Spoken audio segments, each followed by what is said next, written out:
భక్తులను గాచే దయా తరంగిణి బంగారు పంటల భాగ్యమునొసగే శ్రీ సస్యలక్ష్మి కరుణించవమ్మా.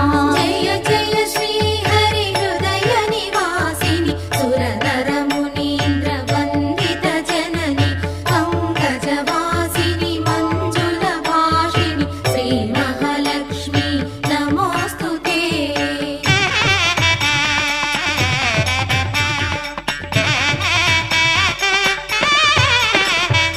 ధైర్యలక్ష్మి వై శోభిల్లు జనని భయ నివారిణి అభయప్రదాయిని దైత్య నివారిణి ధర్మపరాయణి శ్రీ వీరలక్ష్మి కృప చూపవమ్మా.